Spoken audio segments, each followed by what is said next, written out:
ሰላም ሰላም ኣብ መላእ ዓለም ዘለኹም ክቡራት ኣሕዋት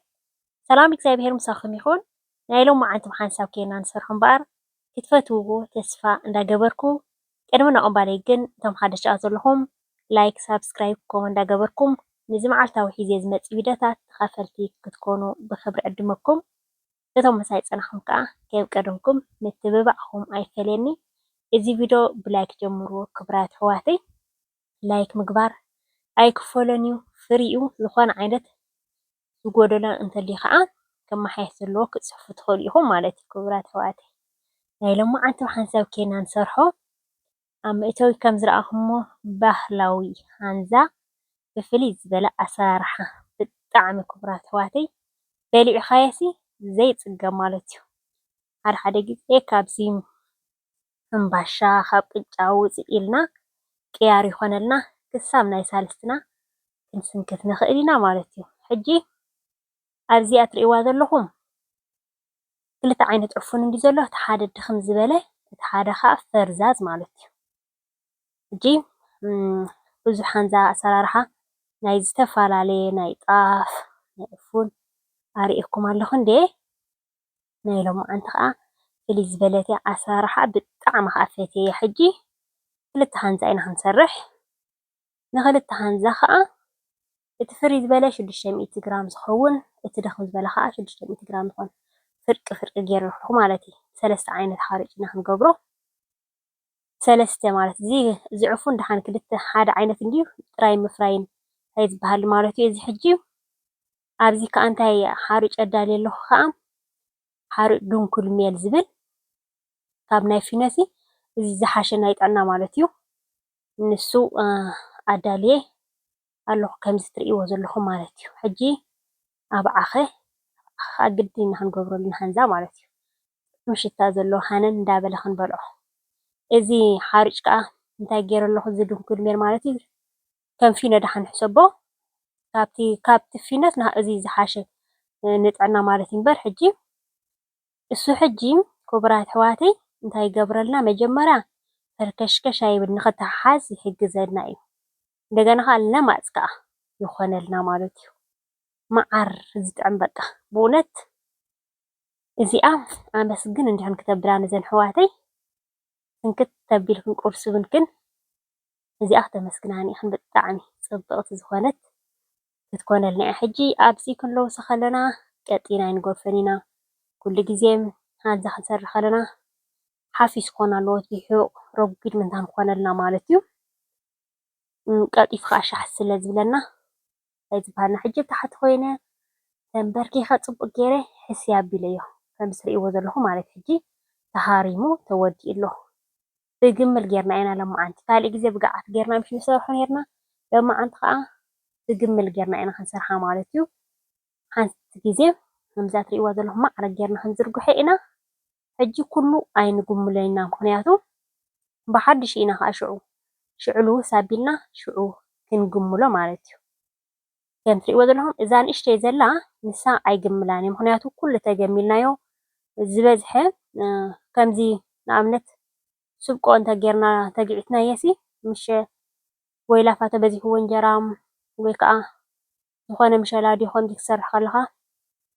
ስብቆ እንተበዚሕዎስ ፅቡቕ ኣይወፀልናን እዩ። ሕጂ ስብቆ ዝበዝሖ ንከይኮነና እዚ ከዓ ኩሉ ኣይንገብሮ ኢና ሓርጭ ንእሽተይ እቲ ድሑቕ ካብኣ ንእሽተይ ክነጥፎ ኢና ከምዚ ትሪእዎ ዘለኹም ዲዛይን ጌርና ከዓ ክንጉምሎ ኢና ማለት እዩ። ኣሽሉቕ ኣሽሉቕ ክነብሎ ኢና። ሕጂ ዕርይ ተሓውሲ ቡርታዕ ኣይንገብሮ ኢና ምክንያቱ ከም ቅጫ ከይኮነና ማለት ትድር ከይብል ኖርማል ትሕት ዝበለ ጌርና እቲ መጎጎና ከምዛ ትሪእዎም ዘለኹም እንዳገበርና ከዓ ቀስ ኢሉ ደቃ ከምዚ ስቲም ሽሉቕ ክብለልና ክኽእል ኣለዎ። ከምዚ ትሪእዎ ዘለኹም ዲዛይን እንዳገበርኩ ንኩለን ክገብረን እየ። ዳርጋ 4 ደቂቕ ዝኸውን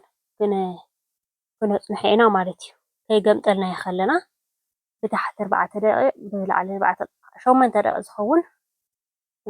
ኣብ ኩልስ ክንገብሮ ኢና ማለት እዩ። ዝተገምጠለን ከይተገምጠለን ክሳብ 4 ደቂቕ ኣቢልና ምስ ፀናሕና ሕጂ ረኣይዎ እቲ ዝባኑ ከመይ ሓዊ ተብዚሕና ኣሎ ከም ቅጫ ሕስ ሕርር ከብል እዩ ማለት እዩ። እዚኣ ግን ኣብኡ ከሎ ልክ ከምዚ ሲም ክሳብ ፍርቁ ሽሉቕ ኢሉ ኣሎ በቲ ፍርቁ ኣይበሰለን ትሪእዎ ዘለኹም ገንጢለ ኣለኹ ሕጂ እውን ክሳብ 4 ደቂቕ ዝኾን ጌርና ክነብላ ኢና ክንከድና ኢና ማለት እዩ ልክዕ ከምዚ እንታይ ዝበሃል ክኾነልና ምእንታን ሽሉቕ ክብለልና ምእንታን ልክዕ ከምዚ ገዓት ንውዑ ተዘልና ከምኡ ክንዲ ከምኡ ከገልግለና ስለ ዝኾነ ማለት እዩ ከምዛ ትሪእዋ ዘለኹም ሕጂ ናብኡ ክገብሮ እየ ናበይ ክገብሮ ናብቲ ጎማ እየ ክገብሮ ኣብቲ ጎማ ሕጂ ተሪር እንዲ ዘሎ እንታይ ዝበሃል ዘሎ ትቢሒቑሲ ልምሉም ኣይኮንኩን ገይረዮ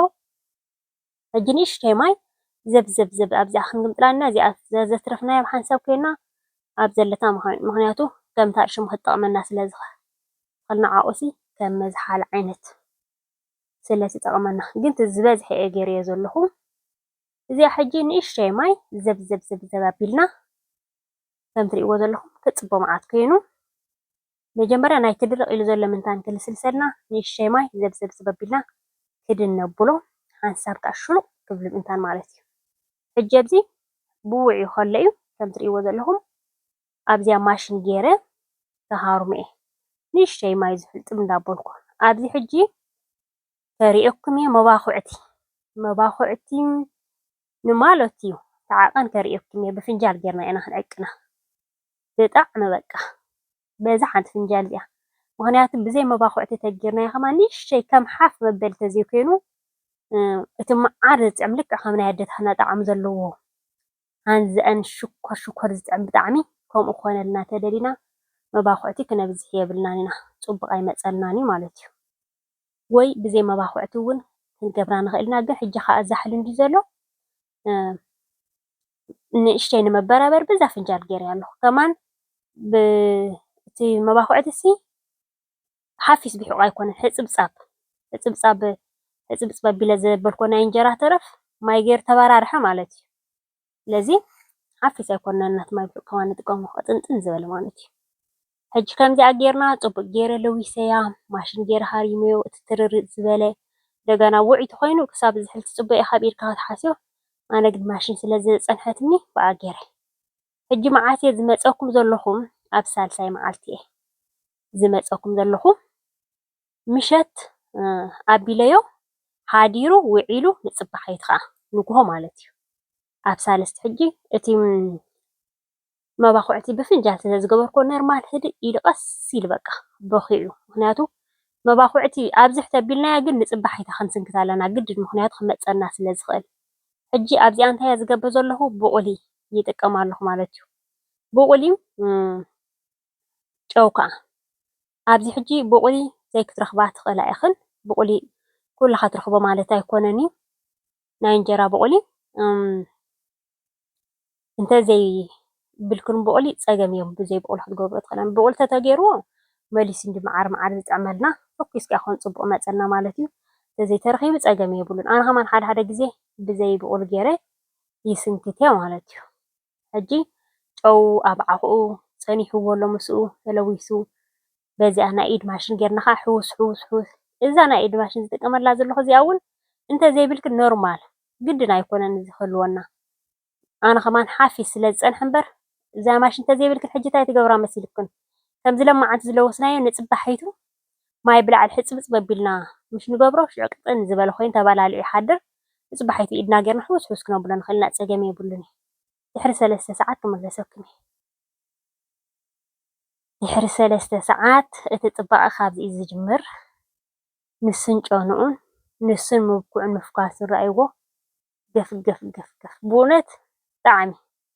100% ዝምካሓላ ሃንዛ ብጣዕሚ ፅቡቕቲ በቃ ክቡራት ኣሕዋተይ ሕጂ ኣብዚኣ መጎጎና ትሕት ክነብሎ ክንክእል ኣለና ማለት እዩ ምክንያቱ ሃንዛ ከዓ ረጒድ ስለ ዝኾነ እንተበርቲዕናዮ ቤት ዝባኑ ፅቡቕ ኣይመፀልናን እንድዩ ኣነ ከማን ረሲናት ንላ ቁርብ ገለ ክብል ርስን ኢላት ንላ እንድያ ግን ካብታ ዝነበረታ ሕጂ ከስላ እየ ከም ዝሪእዎ ዘለኹም በዛ መኻሰስ ምልእቲ ካሲስ ኣለኹ ብኣ መሊእኻ ክገብር እየ ምክንያቱ እታ ትኽክል ርሽቲ ዝኾነት ሃንዛ ናይ ወለድና ሓፊስ ቢሒቆን ገይረን ዝስቂልካ ረቂቕ ዘይኮነ ረጒድ ገይረን እንድሰርሐኦ እዚኣ እኳ ቁርብት ለይ ክተብለኒ እንድያ ፍሉጥ ነገር እዩ ሓዊ ብዝሓቢለላ ኣለኹ